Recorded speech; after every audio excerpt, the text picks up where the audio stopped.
Olá, muito bom falar com vocês em mais um tema importante do Evangelho segundo o Espiritismo. Que nosso querido Mestre Jesus esteja conosco, agora e sempre. Hoje falaremos do capítulo 8, Bem-aventurados os puros de coração, que faz parte de uma das bem-aventuranças de Jesus, quando ele estava ali no monte e falou para uma multidão sobre aqueles que seriam felizes se assumissem, se seguissem certos preceitos morais e éticos. Em Mateus capítulo 5, versículo 8, vamos encontrar: Bem-aventurados os puros de coração, porque eles verão a Deus. Também vamos encontrar algo semelhante, dessa vez em Marcos capítulo 10, versículos 13 a 16. E então lhe apresentaram uns meninos, umas crianças, para que os tocasse. Mas os discípulos os ameaçavam, os que lhe apresentavam. O que, vendo Jesus, levou-o muito a mal e disse-lhes: Deixai vir a mim os pequeninos, e não os embaraceis, porque o reino dos céus é daqueles que lhe se assemelham. Em verdade vos digo que todo aquele que não receber o reino de Deus como uma criança, não entrará nele. E abraçando-os e pondo as mãos sobre eles, os abençoava. Então nós vemos já que Jesus, recebendo com muita afabilidade, doçura e amor, as crianças que eram levadas até eles, trazidas pelos pais, na esperança de que elas conhecessem o Mestre e já se interessassem por ele, para que na fase adulta pudessem seguir seus ensinos. E a gente pode imaginar os apóstolos ali querendo afastar as crianças, porque imaginavam que elas iriam perturbar o sossego ou a missão do Mestre. Lê do engano. Jesus aproveitou ali a lição não só para demonstrar o seu amor para com todos, mas também para nos trazer uma lição que será nosso objeto de estudo hoje. A gente sabe que a pureza do coração ela é inseparável da simplicidade e da humildade. Não tem como nós sermos humildes, simples no verdadeiro sentido evangélico, sem que nós exercitemos essa pureza de coração. Portanto, ela exclui todo o pensamento de egoísmo e de orgulho. Eis porque Jesus toma a infância como símbolo dessa pureza, como já a tomara como símbolo da humildade. Mas aqui Jesus não está falando especificamente da criança do ponto de vista físico, material, do mundo, mas sim do ponto de vista espiritual, porque o reino do céu não era para as crianças, mas para aqueles que se assemelhassem a elas, ou seja, aqueles que tivessem no seu coração a verdadeira simplicidade e a pureza que uma criança demonstra. E isso é natural porque a criança ali, quando está ali, principalmente nos seus primeiros anos, os seus hábitos de vidas anteriores, o seu passado espiritual está um tanto adormecido. E é importante dizer isso porque a doutrina espírita nos esclarece que somos espíritos imortais, criados por Deus simples e ignorantes, com o objetivo de atingirmos a perfeição e, como consequência, a felicidade. Só que nós não podemos atingir esse estado de plenitude, de perfeição, em uma única existência física, por mais proveitosa que ela seja. Por isso que nós voltamos ao corpo físico em cada oportunidade, assumindo um novo corpo físico, uma nova roupagem, uma nova veste carnal. Nós voltamos, isso é a reencarnação, incontáveis vezes. Portanto, ali a criança que nós observamos é um espírito já antigo, que já errou, que já acertou muitas vezes, que tem uma história, talvez até maior do que a nossa, que estamos ali lidando com elas. Só que, durante aqueles primeiros anos ali, da infância física, o seu espírito está no estado dormente. As suas faculdades espirituais ainda não se apresentaram plenamente. porque até mesmo o corpo físico ali não permite ainda essa manifestação completa do espírito. Portanto, à medida que o corpo físico se desenvolve, especialmente o cérebro, o espírito vai tomando conta dele com mais completude para se manifestar, onde a sua personalidade espiritual vai se apresentar de fato. Então, nessa fase inicial, ele se apresenta com essa pureza infantil, com essa inocência, e é necessária que ela se apresente assim para cativar os adultos, os pais que cuidam daquela criança. Imagine só se um pai ou uma mãe, ao tomar contato ali com uma criança, pudesse identificar um adulto, muitas vezes um adulto malicioso, inteligente, sagaz. Pior ainda, se conhecesse o seu passado espiritual, quem ele foi, talvez reconhecesse nele uma vítima sua do passado, ou um algoz, alguém que a prejudicou. Será que este adulto que cuida da criança, naquele momento, muitas vezes com a missão de serem os pais dela, teria o mesmo amor, a mesma solicitude, se enxergasse por trás daquele corpo infantil um espírito já velho? Possivelmente não. Deus tudo faz com sabedoria da natureza. Então aquela pureza infantil, aquela inocência, que muitas vezes nos provoca graça, encantamento, ela é necessária para tocar e solicitar o amor dos pais, dos responsáveis por aquela criança. E eles têm uma missão muito importante, porque eles podem ali incutir boas ideias, bons hábitos, valores e princípios que, devido a essa fase inicial ainda de dormência espiritual, o espírito está mais maleável, mais dócil a receber essas influenciações. Por isso que a educação, eu falo aqui na educação moral, ela é fundamental nesses primeiros anos da infância, quando o espírito está ali, meio que saindo daquele estado de perturbação, aquele foi submetido para poder encarnar naquele corpo ali infantil, em formação. Então o seu espírito não está pleno. E nessa fase ele pode receber essas boas influências e orientações vindas dos pais. Se forem orientações corretas, sábias, quem sabe hábitos e vícios do passado poderão ser substituídos por virtudes, por bons hábitos, boas ideias, novas ideias. Então o espírito da criança é antigo, mas essa imagem de inocência, Jesus se utiliza dela para fazer uma comparação, dizendo que aqueles que se assemelhassem a essa criança no sentido da pureza de coração, da simplicidade de alma, esses herdariam o reino de Deus. Aqueles que tivessem a pureza de coração, tal qual uma criança aparenta, eles veriam a Deus. Naturalmente que nós não podemos ver a Deus com os olhos físicos. Nos falta um sentido para isso, para compreender a natureza íntima de Deus.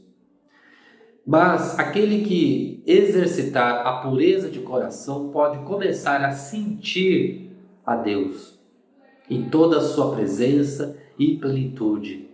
Por isso que ao longo das múltiplas reencarnações a que nós seremos submetidos, nós vamos desenvolvendo não só a nossa inteligência, nossa capacidade de pensar, as nossas habilidades artísticas, nossos dotes científicos, nosso pendor filosófico, tudo isso é necessário para o nosso desenvolvimento intelectual. Mas quando nós também precisamos desenvolver o lado moral, substituindo o egoísmo, fruto dos instintos inferiores que nós herdamos quando ainda encarnávamos em corpos mais rudes na natureza, mais inferiores. Mas esse princípio inteligente criado por Deus foi evoluindo até atingir um certo ponto em que um corpo de um animal, por exemplo, não seria mais um arcabouço suficiente para receber aquele princípio inteligente já mais desenvolvido. Um princípio inteligente que tem a consciência de si mesmo, que tem a capacidade de raciocinar, um raciocínio contínuo, não fragmentado. E aí nós passamos a chamar de espírito, que passa então a encarnar na espécie humana. Mas então aqueles instintos do passado ainda se manifestam com muita tenacidade em nosso espírito. E isso se traduz em egoísmo. Essa chaga moral da humanidade, né, que faz enxergarmos apenas o nosso próprio umbigo e agirmos dessa forma. À medida que nós vamos evoluindo, nós compreendemos melhor a noção do certo e errado. E passamos então a entender que fazer o bem é bom, sobretudo para nós mesmos. Porque existe uma lei divina, né? Um princípio de causa e efeito, de ação e reação, dizendo que tudo que nós fazemos no universo, pensamos, falamos, tudo que nós atuamos, tem uma necessária consequência para nós. Será uma consequência dolorosa se o nosso ato não foi bom, ou uma consequência positiva, que nós chamamos de recompensa, se aquele ato nosso foi positivo, em harmonia com as leis cósmicas criadas por Deus.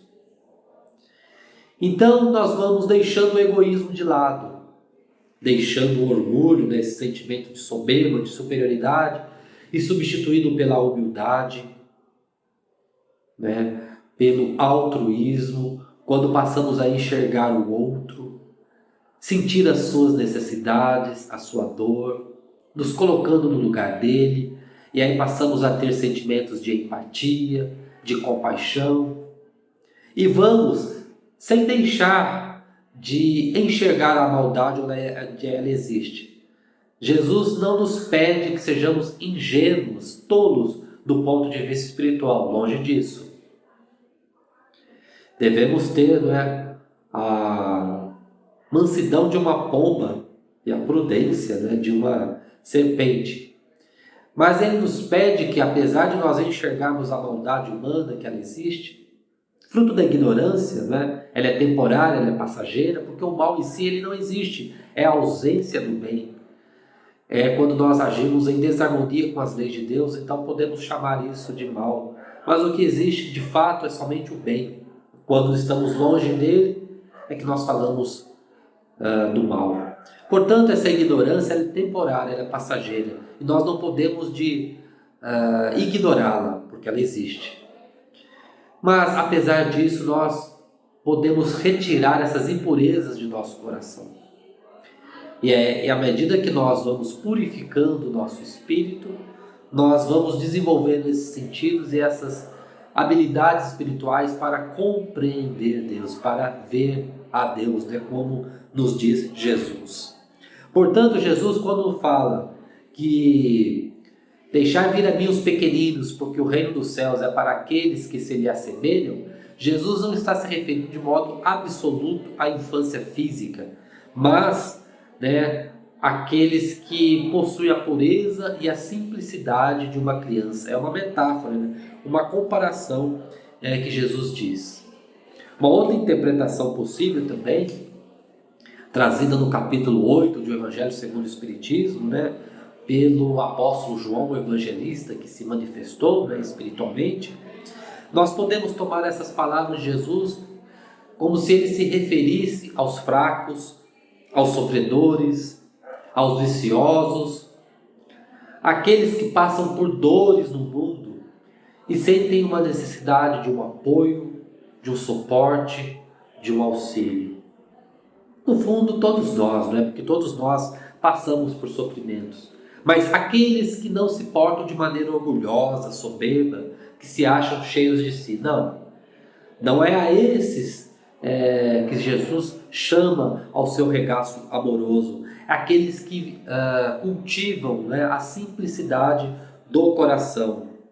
Que essas pessoas pudessem se entregar a Jesus, não no sentido salvacionista, onde muitas vezes, né, por interpretação equivocada, né, dos textos evangélicos, nós achamos que Jesus é um Salvador que vai nos tirar da nossa ignorância espiritual, bastando para isso apenas a fé, bastando apenas crer em Jesus que pronto, tudo acontecerá.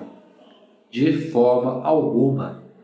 Jesus nos aponta o caminho da verdade e da vida, mas cabe a nós percorrermos este caminho com as nossas pernas, com as nossas forças, com a nossa vontade. Ele é um mestre, um instrutor que nos ensina, né, que exemplifica o amor, mas cabe a nós seguirmos os seus passos, carregando a nossa cruz interior, né, as nossas dores, o nosso passado, as nossas dificuldades. Então Jesus, ele pede que essas pessoas se entreguem a ele nesse sentido, se entreguem aos seus ensinos. Mais do que isso, que busque vivenciar o que ele nos recomenda, o que ele nos orienta. Agindo assim, nós estaremos contribuindo para a nossa própria felicidade de espírito imortal. Estaremos pouco a pouco purificando o nosso coração, lutando contra as nossas fraquezas morais, contra as nossas imperfeições, nos transformando em algo melhor, numa versão melhor de nós mesmos. Nós somos tal qual aquele diamante bruto extraído da terra, mas para que ele brilhe, não é, e encante as pessoas do mundo, é necessário que ele sofra uma certa lapidação. Essa lapidação não é física, não é corporal, mas é da alma. Lapidar as arestas do nosso orgulho, do nosso egoísmo, da nossa vaidade, da nossa falta de compaixão, do nosso egocentrismo. Tudo isso são fraquezas da nossa alma que nós precisamos, né, eliminar, substituindo por virtudes, né, por atitudes positivas. E com isso nós vamos purificando o nosso coração para um dia nós enxergarmos a Deus espiritualmente. Um dia estaremos evoluídos de tal forma que não precisaremos mais de um corpo de carne para aprender dele as lições da vida. Assim como chega uma fase em que a criança não vai mais à escola, ela não vai mais à universidade para aprender, o jovem, o adulto, já atingiu um estágio tal de conhecimento que ele continua a aprender, porque a evolução é infinita, mas não precisa mais frequentar uma sala de aula, uma cadeira, né, escolar. Ele já aprendeu a buscar o conhecimento por si mesmo, já é autodidata, já sabe ir atrás da informação, já sabe aprender sem que ele necessite ainda daquela instrução mais direcionada, né? Mais voltada àquelas pessoas que ainda não atingiram esse estágio. Então, de forma semelhante, espiritualmente, chegaremos a um estágio tal que não precisaremos mais da lição do corpo físico. Seremos puro espírito, naturalmente com o coração purificado para enxergarmos a Deus em toda a sua plenitude. Essas são as lições do Mestre de hoje, que nós devemos observar a criança ali infantil, né? E aprendemos com ela, com a sua simplicidade, com a sua pureza de coração, para que espiritualmente nós possamos trabalhar isso no nosso mundo íntimo, né? Evoluindo, crescendo, conforme nos recomenda Jesus. Que o nosso Mestre querido, irmão maior, nos abençoe hoje e sempre. E agora eu convido para uma vibração final. Nessa vibração é uma prece, uma oração que nós fazemos a Deus, aos bons espíritos, rogando a eles que leve amor e esperança às pessoas que nós queremos beneficiar. Deus de infinito amor, misericórdia e bondade, Agradecemos pela vida, pelas oportunidades, pelas lições que nós passamos. E gostaríamos de rogar, Senhor, por aqueles que passam pelas lições da dor, do sofrimento, nos leitos dos hospitais, em suas casas. Gostaríamos de pedir também pelas nações em conflito, que possa haver paz, concórdia, pelas pessoas que vivem em conflito consigo mesmas ou com os demais, que todas elas, Senhor, possam ser abençoadas, possam receber o seu socorro amado. Rogamos também, Senhor, por um caso especial de que nós lembramos agora, que essa pessoa onde estiver receba a sua luz, o seu amor. E pedimos humildemente por nós mesmos, pelo nosso lar, que ali sempre possa haver respeito, tolerância e perdão. E que nós, Senhor, sejamos cada dia mais um pouquinho melhor do que fomos na véspera, caminhando, crescendo e evoluindo. E assim seja. Obrigado a todos que me ouviram.